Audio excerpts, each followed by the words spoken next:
Hello, everyone. We are back for yet another review, yet another one on Book Talk. Today is a special day because we're going to talk about Neil Gaiman's The Graveyard Book, which I think everyone should check out this illustrated edition by Dave McKean, which is honestly one of the nicest illustrated books I've ever gotten my hands on, just because the illustrations, much like the book itself, are very, very clean, simple, minimalistic. The book is a masterpiece in saying as little as possible and really, really hitting home with every single one of its points. So for those of you who have not read The Graveyard Book, it follows a boy who is called Nobody Owens, which is, of course, a very strange name. Why is he called Nobody Owens? Well, that is because he has been raised in a graveyard. Why is that? Well, the book begins, very interestingly, with, unfortunately, Nobody's family being killed by an unknown assailant. His mother, his father, and his sister are killed, and Nobody is just a tiny wee little baby who, of course, by some stroke of luck, manages to crawl outside and sort of waddle his way up the street, and his family lives right near the graveyard in the town. And he is chosen by the ghosts of the graveyard for protection because they can see that there is a man outside searching for him to kill him. And not only is he taken in by these ghosts of the graveyard and given the protection and the shelter of the graveyard, which allows him to sort of become one with the graveyard and eventually develop abilities that he is taught, but he's also under the protection of a man known as Silas, who is known as this man who is in between life and death. And from the way things are portrayed within the book, although it is never said, I do believe Silas might be a vampire. It is not very clear.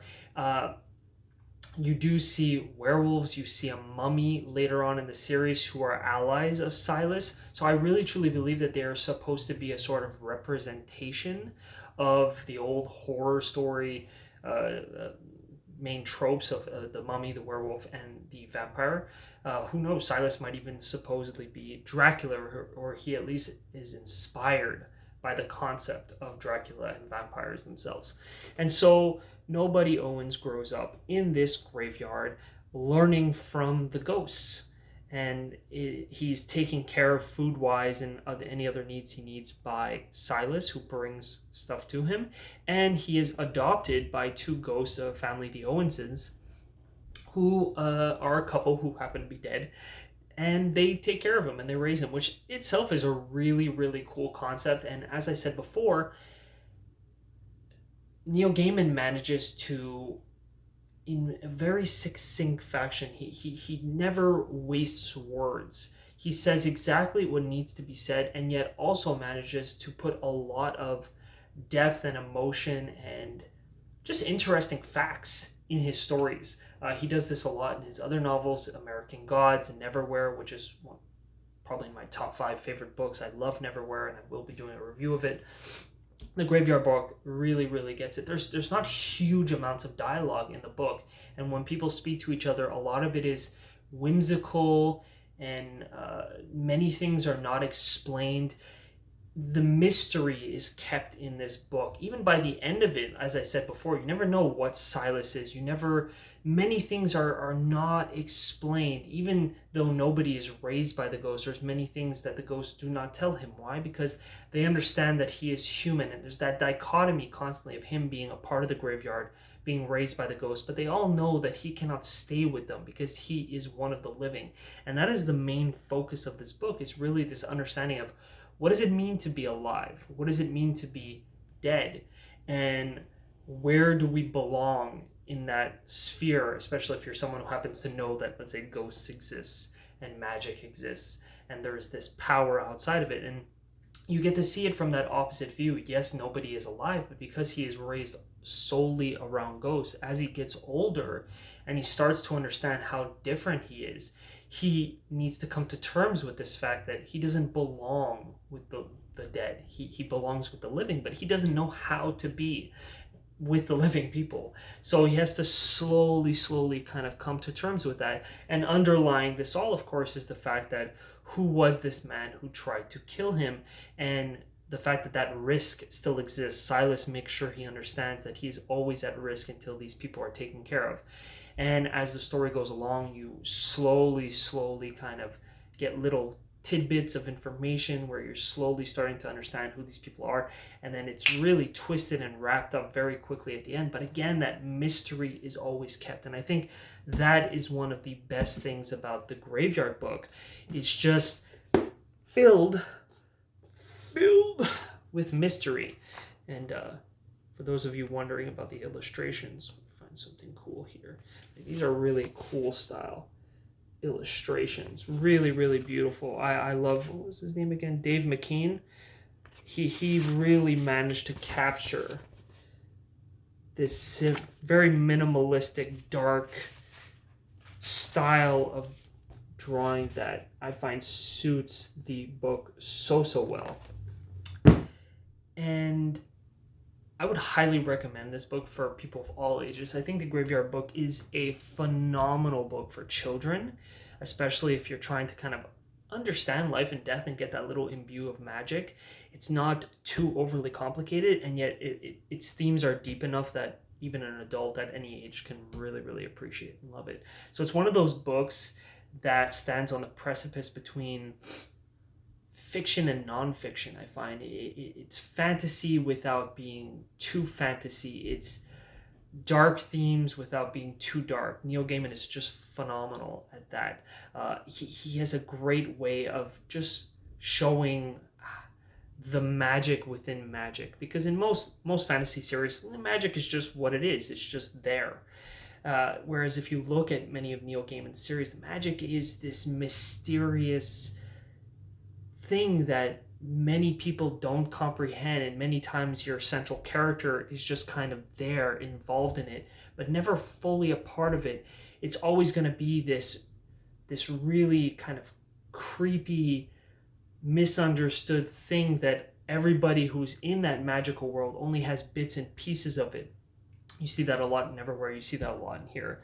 You know, just so many things are not explained, but yet it's expressed in a way that just doesn't bother you. You do, obviously, there's that curiosity. You want to understand more about how the world is working, but it never bothers you so much because the characters just fit precisely into the world how they should. And just enough is explained that it doesn't bother you that you don't get the full system. It just makes it magical. That's really the best way I can explain it. It has that mystery, that suspense to it, and The Graveyard Book is top notch for that. I would give it an 8 on 10, 9 on 10. Probably, I'd give it an 8 on 10 just because I am one of those people who really loves, I'm going to go back on what I just said, I really love knowing things, so that not really fully getting to know the whole world, the fact that this was just a single novel kind of does drive me crazy. If there were sequels, this would probably become a 9 on 10 right away. But 8 on 10 for now, and that's still perfect enough for me. I would highly recommend this book for anyone trying to get a fix. And it's not too long. It's only about 300 pages. So as I said before, it's a great way for people to get into fantasy. And I think a lot of people these days, they miss out on a lot of fantasy because some of the best novels in fantasy are huge. They are very large, between 700 to 1,000 page books, and that is very deep and daunting for people who are not used to fantasy. And for many other people who maybe look for a smaller book, well, those tend to be more based for children and young adults, and especially for adults, they tend to be a little bit too kiddish, whereas this is a great in-between. So I would check this out. Let me know your thoughts. Let me know your opinions. If you dislike the book, if you like Neil Gaiman's style, dislike it. I'm a huge fan. I just finished the book this morning. It's the second time I read it. I think I read it once before I left for Asia. And yeah, I'd like to know your opinions. Comment below. Let me know, like, subscribe, check out the website, GeeksnBarbells.com. I will be posting a shit ton more because I've been in a mini kind of wonky feeling ever since I came back from Asia the last 2 months, but things are starting to improve. I'm getting back into the flow, and I will be making tons of content.